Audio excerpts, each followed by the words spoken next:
Hey, what's up, everybody? Welcome to the Rules of Engagement. As always, I'll be your host, Nick axslav ranish, as we take a look at strategies and tactics used in the game of Starcraft 2.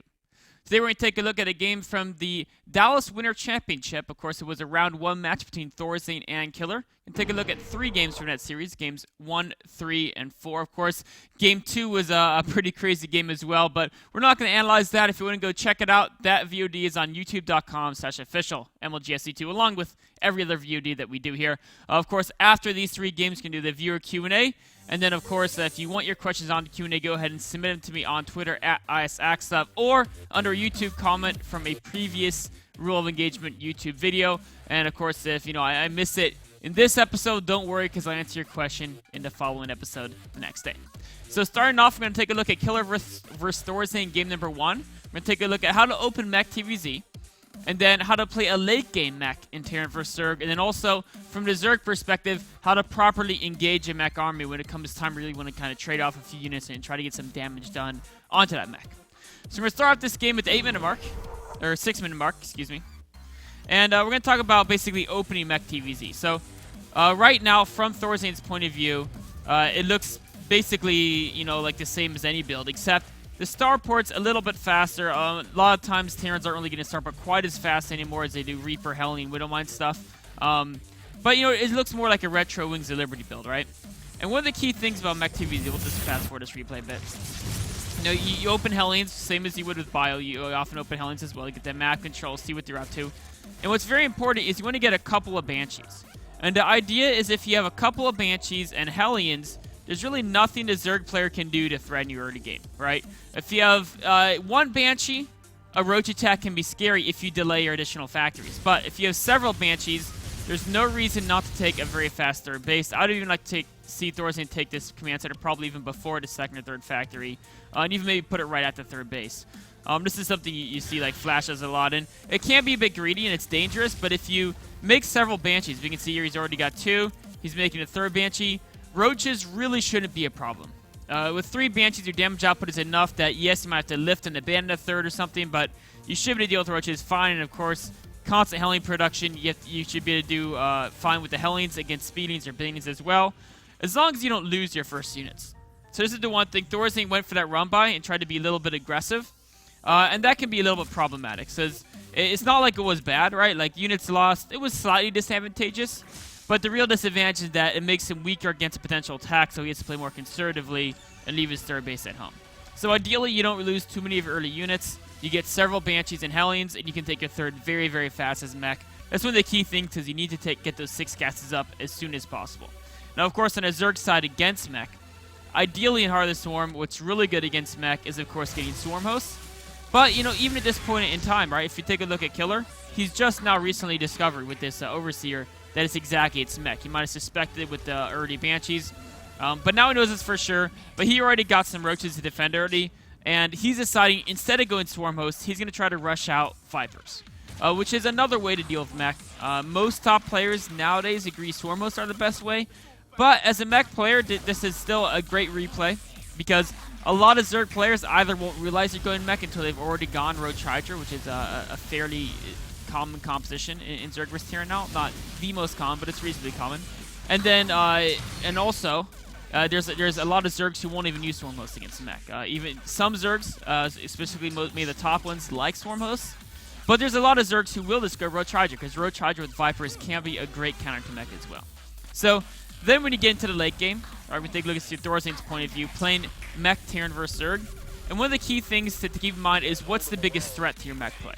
Well, as they're going into the late game, pure Roaches or Hydras aren't that big a threat because, of course, you have Siege Tanks.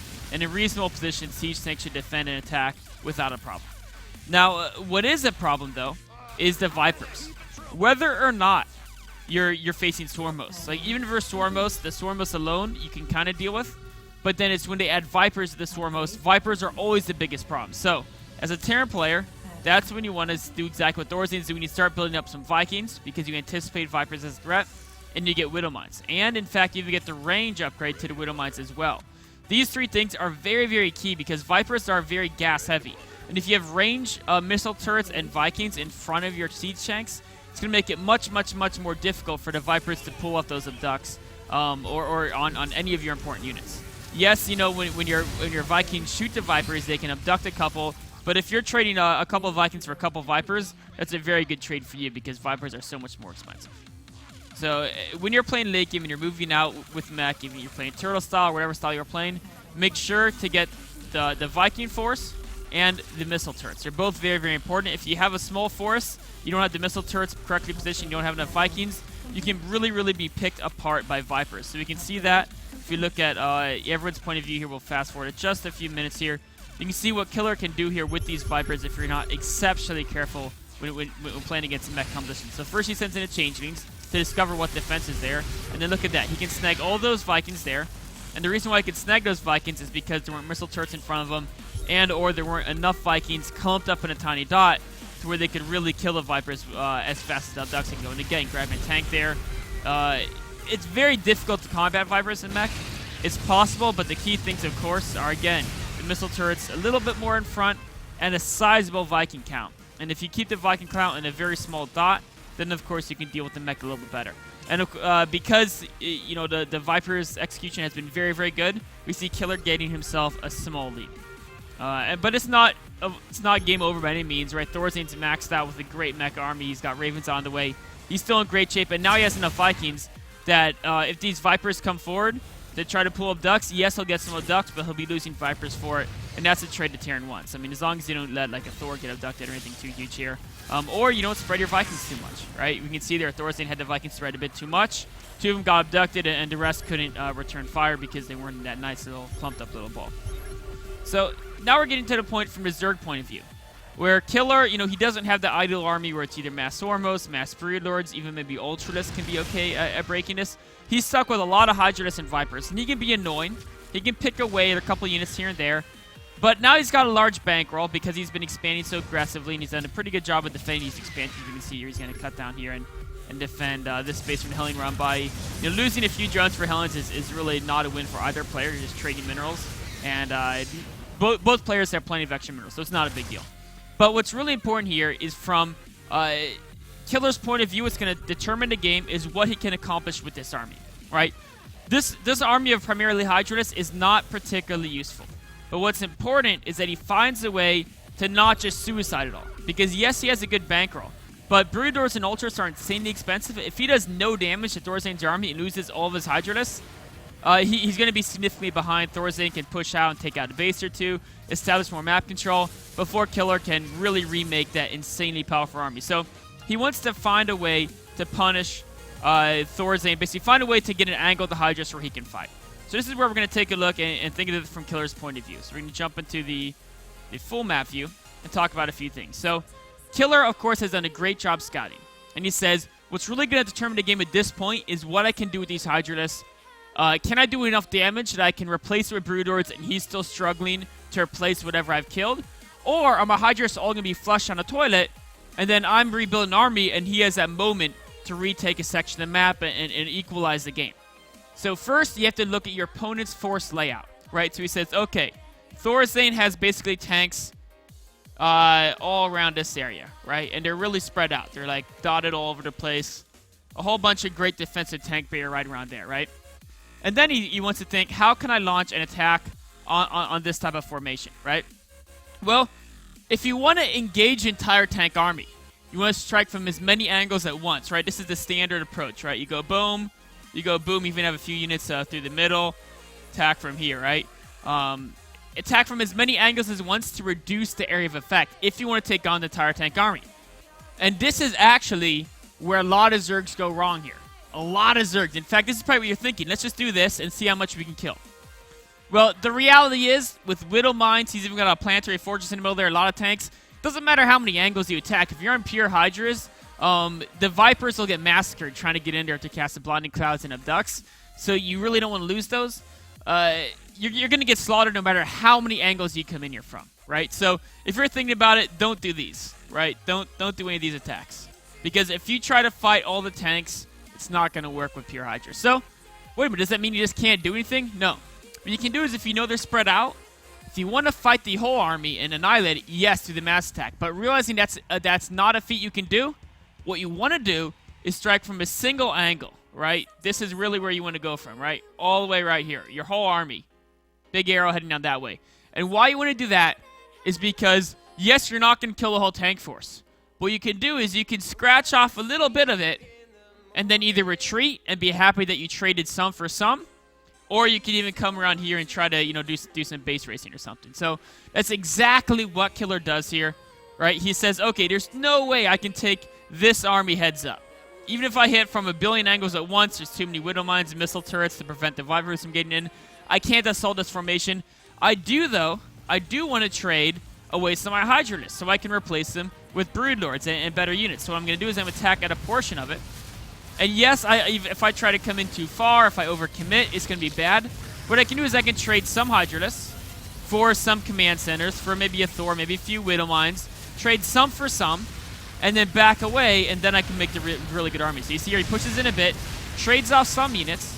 He's gotten some of his Hydralists killed off. He's still doing it, trying to poke in where he can and kill some units. But he knows he can't beat the whole army, so he's not even going to try. Right? And then he steps around the side here. More tanks take out a few more units. He takes out an orbital, losing a few Vipers, but he's still keeping some of them alive. Some more dying to secret missiles. But you see the idea is that he's already done a good amount of damage without having to take on the entire army.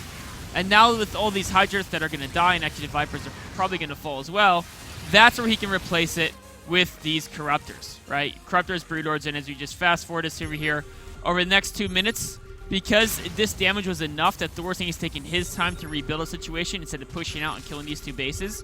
Now all of a sudden we're stuck with a position where Killer has this army, right? A few minutes down the road, he's got this giant Broodlord infested Corruptor army, and the game's pretty much already over, right? The mech isn't prepared to deal with this. It's not that mech can't beat this.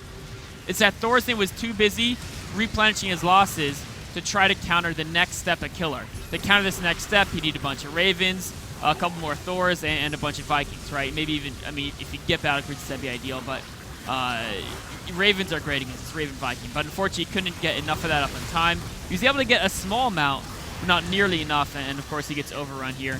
And with extra bank and Killer, that's going to end the game. So what's really cool about that, what's really important takeaway from this game, is, of course, first of all, if you're playing mech, look at a lot of things Thorzain did very well there. One, when you open, if you get several Banshees and Hellions, I would like to see him take a third even faster, but you feel free to take that third whenever you want, because the only thing that can threaten you, of course, is a potential Nidus. Just scout well for that, and you're fine. Unless they can bring Queens with their attack, Roaches alone aren't going to cut it if you have 3 or more Banshees in there, preferably even like 4. Then going forward, if you're playing against mech, you know, or even if you're playing mech, it's all about the Vipers in the super late game. Now, nowadays there's a Swarm Host style that's very powerful as well, but if Swarm Hosts aren't really being utilized, it all comes down to that Viper usage. So as a Terran player, keep your missile turrets and Vikings in front. Make sure they can't get abducts on some of your key units, the Siege Tanks, the Thors, and the Ravens. And as a Zerg player, if you can find an angle, do so. If you can't, don't risk the Vipers.